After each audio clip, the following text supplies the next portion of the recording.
first and foremost, since we last chatted, that was in September, when we talked, how has the effort gone since we broadcast that show? Yeah, I mean, initial big boost, and it continues to grow. I had mentioned the last time we were together that if we were able to grow our numbers and capture the folks that cards had expired, that we would possibly be found by the end of the year. The struggle still is getting those folks that have not, that their cards have expired.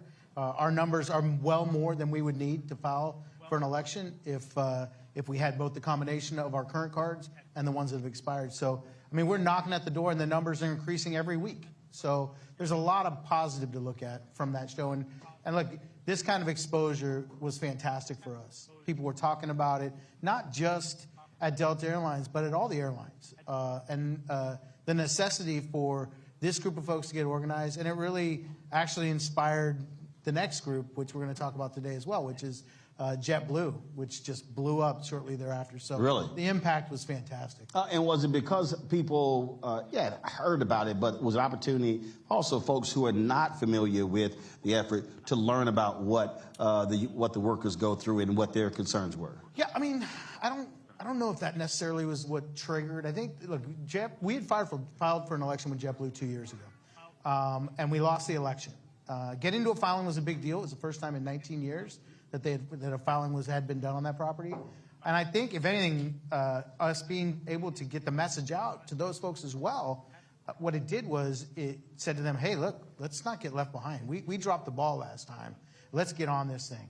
And we literally said to that group of people, look, if you want this, you got to do it yourselves, at least out of the box. Mm-hmm. And they 100% have done the drive themselves, which is fantastic. And that's, a credit to what they're doing, what we're doing at Delta Airlines, and to that group of folks that are saying, hey, look, we don't want to get left behind. It's our turn.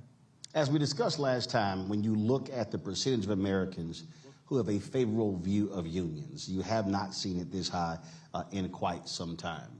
And do you think that's because with the wage gap growing, with the wealth gap growing, the top 1%, 3 or 4 individuals having more wealth than the bottom 50%, that people realize that, hey, this idea of just going it alone may not necessarily always work? Well, 100%. I mean, it's absolutely a contributing factor. And the fact that, we're probably more visible and more vocal than we've ever been.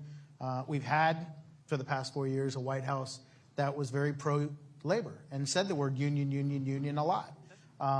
And we were able to, as labor, get our message out even more. And people wanted to hear the message. And so I think that, taking these opportunities, and I appreciate you having us on the show again, to be able to talk to folks and to get our word out there really just inspires people to go, look, there is an avenue. And I also think that we have, a new generation of workers we have a new generation, period, right, that are very involved. And they want to be involved in something. Doesn't matter what it is. They want to be involved, whether it's social injustice, whether it's this movement or that movement. And we have an opportunity to be the something.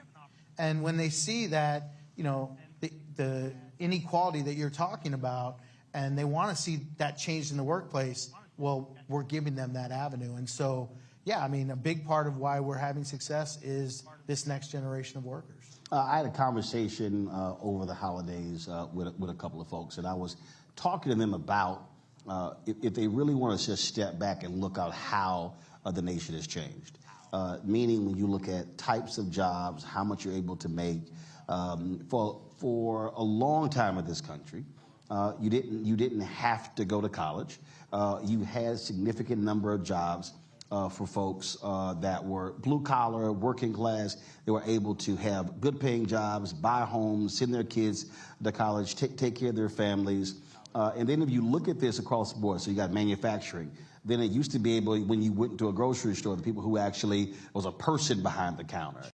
Hi, I'm Isaac Hayes III, founder and CEO of Fanbase. Fanbase is a free to download, free to use, next generation social media platform that allows anyone to have followers and subscribers on the same page. Fanbase was built through investment dollars from equity crowdfunding from the Jobs Act. People just like you helped build Fanbase. and we're looking for more people to help build Fanbase. We are currently raising $17 million in a Regulation A crowdfund on Start Engine. We've already crossed $2.1 million, but we're looking to raise more capital from people just like you that deserve the opportunity to invest in early stage startups without having to be accredited investors. So right now, I'd like you to go to startengine.com/fanbase and invest. The minimum to invest is $399.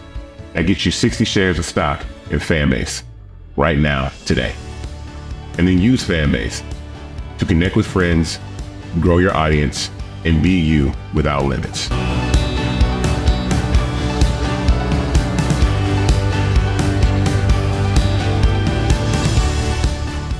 When you talk about blackness and what happens in black culture, covering these things that matter to us, speaking to our issues and concerns. This is a genuine people-powered movement. There's a lot of stuff that we're not getting. You get it, and you spread the word. We wish to plead our own cause. Too long have others spoken for us. We cannot tell our own story if we can't pay for it. This is about covering us. Invest in black-owned media. Your dollars matter. We don't have to keep asking them to cover our stuff. So please support us in what we do, folks. We want to hit 2,000 people, $50 this month, raise $100,000. We're behind 100,000, so we want to hit that. Y'all money makes this possible. Checks and money orders go to P.O. Box 57196, Washington, D.C. 20037-0196. PayPal is R Martin Unfiltered. Venmo is RM Unfiltered. Zelle is Roland@RolandSMartin.com.